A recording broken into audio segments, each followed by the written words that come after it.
This is In the Black, a leadership, strategy and business podcast brought to you by CPA Australia.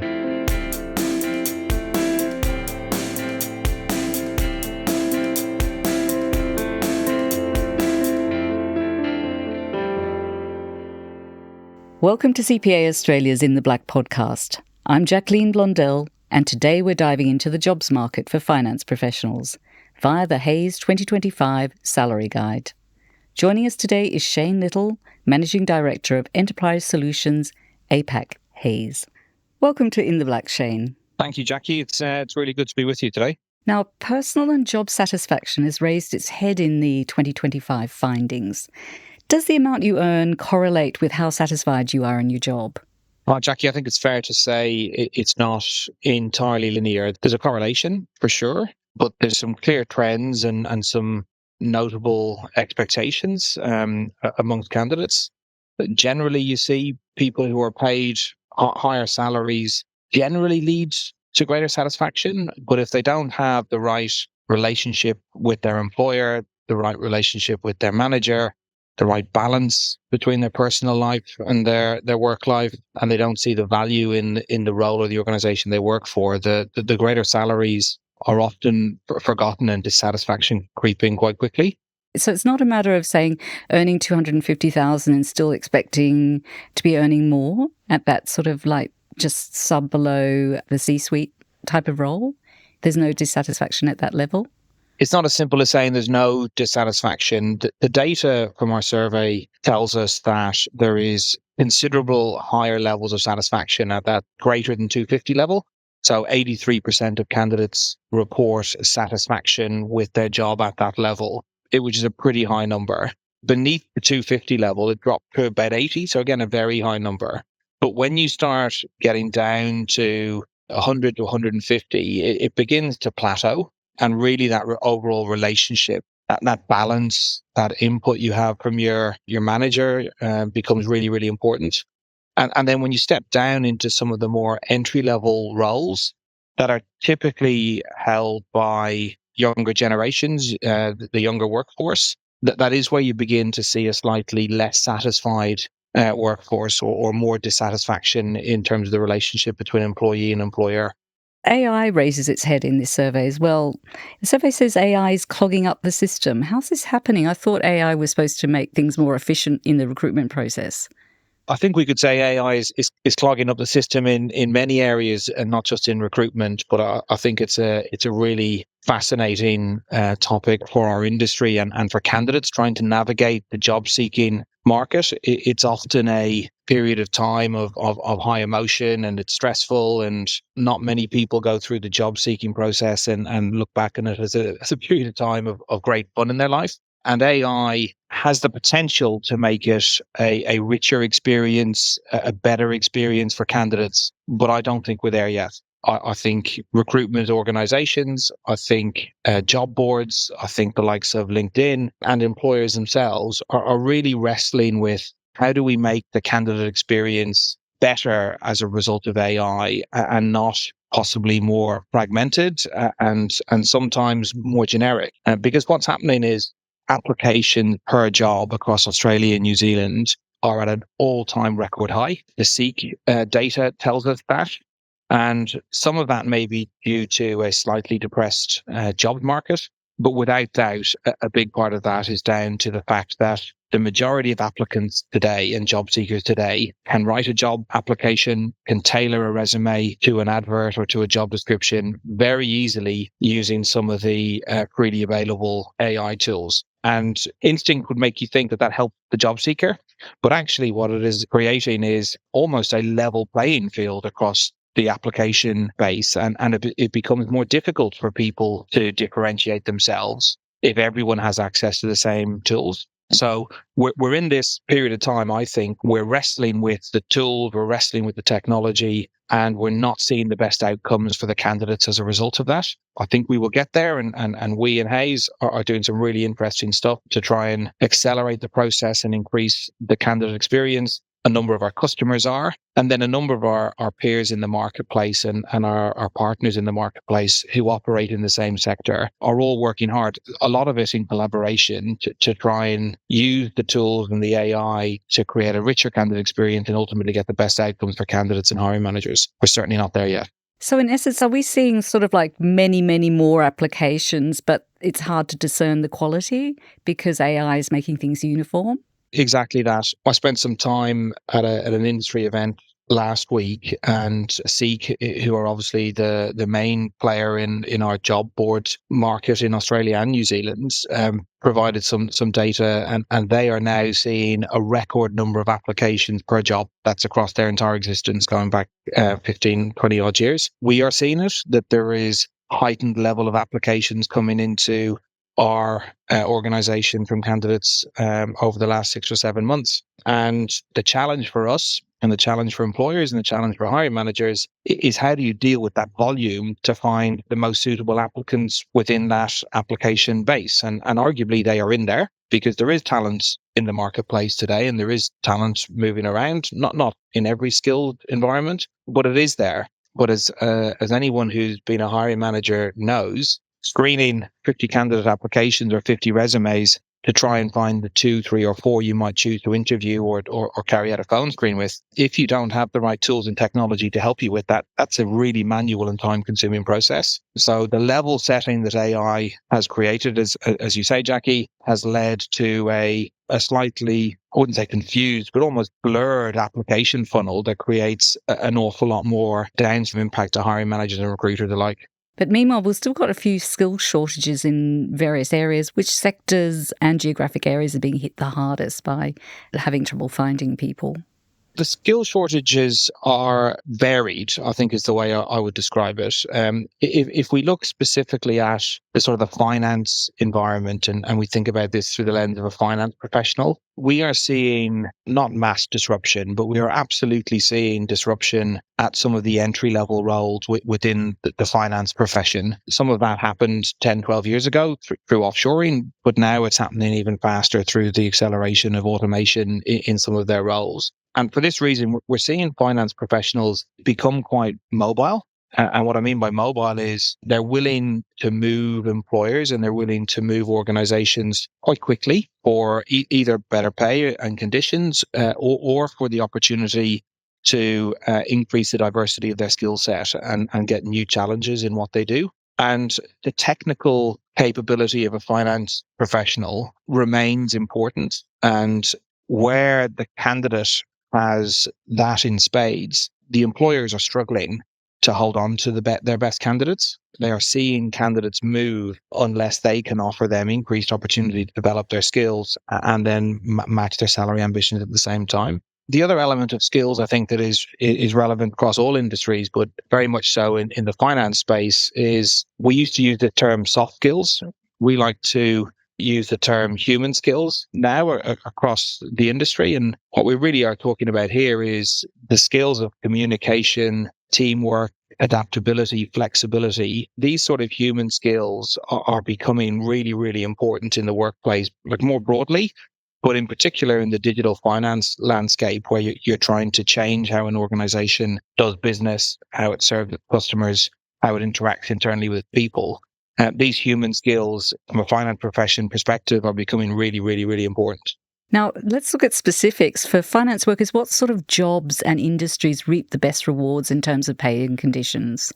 I don't think this has changed too much in the last 12 months or so since we completed our previous salary survey. From an industry perspective, we still see the resources, mining, sort of energy space as a really attractive industry. There's often the opportunity for higher base pay and location allowances that come with some of those organizations within that industry. We see good growth in technology and professional services organizations for finance roles, in particular those that can bring a level of strategic interpretation and add value in a business partnering context and not just do the basics of finance. And then financial services, banking, superannuation, the market in both Australia and New Zealand in areas such as corporate lending, funds management, investment accounting remains quite strong. Now, we do see some marginal differences across different locations. And if we look at some of the standouts in the survey, in particular in relation to Australia, you see things like roles such as product control manager earning up to $200,000 in Sydney and Melbourne at the top end of town. And then in Sydney, a senior fund or investment accountant can earn up to $170,000. If you start stepping into some of the other major metro environments across Australia, you can often expect maybe a $20,000 or $30,000 decrease. What about paying conditions when you compare Australia and New Zealand? Are we seeing a move from New Zealand to Australia for better conditions, or are New Zealand accountants quite content with their working and pay conditions?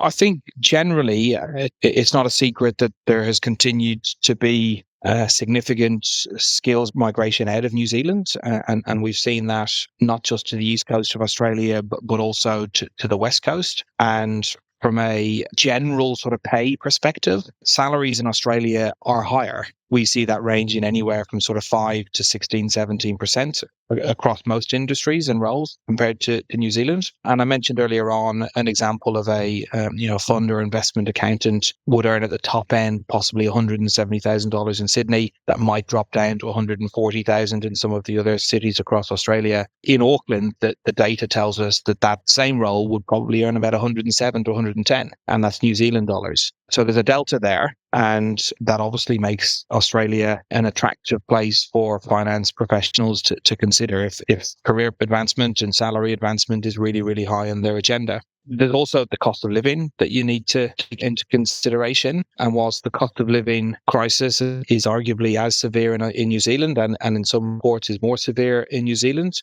in addition to lower salaries in New Zealand, it's interesting that New Zealanders report a marginally higher overall satisfaction with their earnings compared to Australians. Maybe they're generally a happier bunch in New Zealand compared to us in Australia, but 64% of New Zealanders report satisfaction with their earnings. In Australia, that number is 60. So close, but still the New Zealanders are slightly more satisfied.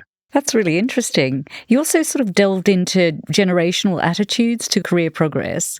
Did you find intergenerational differences, and is there envy between generations in how they approach their careers?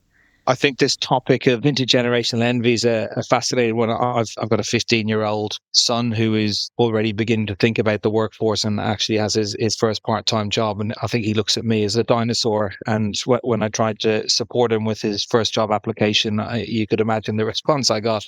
I'm not sure there's outright envy, but there's definitely intergenerational tension and possibly a lack of understanding on both sides of the generational divide. There's a heightened level of frustration amongst younger workers in the workforce today. The data tells us that from our survey. Younger workers, and the threshold we use in our data is under 39. For this purpose, they have a sense of frustration and are heavily concerned with how politics, climate change, and things outside of their control impact their career opportunities, probably more than hard work and their own capability. So very aware of the world around them and some of the impacts that might have on them from a career perspective. And then older workers at that sort of 40 years of age and above generally are more satisfied. They value integrity and effort a slight bit more, and they are a little bit less concerned with organizational culture and the purpose of an organization. They tend to stay in roles longer,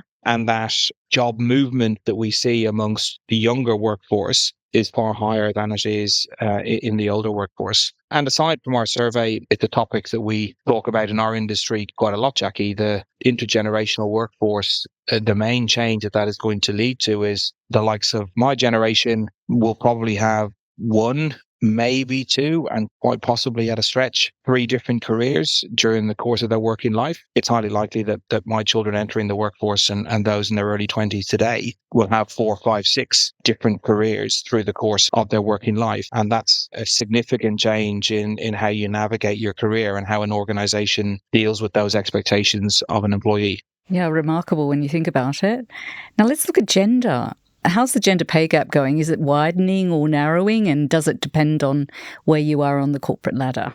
I think the good news here is it's not widening. At least the data from our survey suggests it's not widening. So that's, as a starting point, that can be taken as some element of a positive. The negative is it's not narrowing at a really rapid pace. And we know that decades of conscious and subconscious bias has led to this gap in both, again, Australia and New Zealand. And it is narrowing. Right, some of the steps that we're taking from a legislation perspective and an employer perspective and a visibility perspective is having the right impact. But I think it can be described as slow. In Australia, as you get to the upper levels of the salary bandings and you look at above $150,000 as an annual salary, 40% of employed men earn 150,000 or more. And you compare that to only 25% of women. And in New Zealand, it's very, very similar on the male side of things. It's 39% of men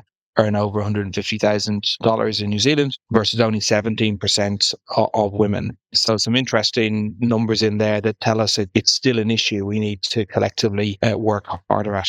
It's something that won't change overnight, but at least it's not widening, so that's something to consider.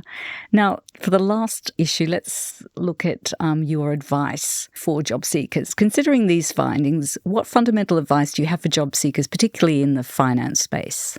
I might talk to you first, if I can, about what the data suggests and what our survey suggests, and then I might share my personal view on this. The feedback we would give candidates in the finance industry and broader industries as well is, first of all, know your worth and understand the market in which you operate in. There's various tools and salary surveys like the Hayes Salary Survey available to people to really benchmark what their experience is worth in today's market, and set your expectation based on research and data, not on optimism or an ambition that may not be realistic. That's a really sensible first stop to take. In terms of your application process and how you present yourself to employers, as I mentioned earlier on, using AI and using tools to help you with that process is probably just part of life today. But avoid that mass generic AI-generated resume or application letter.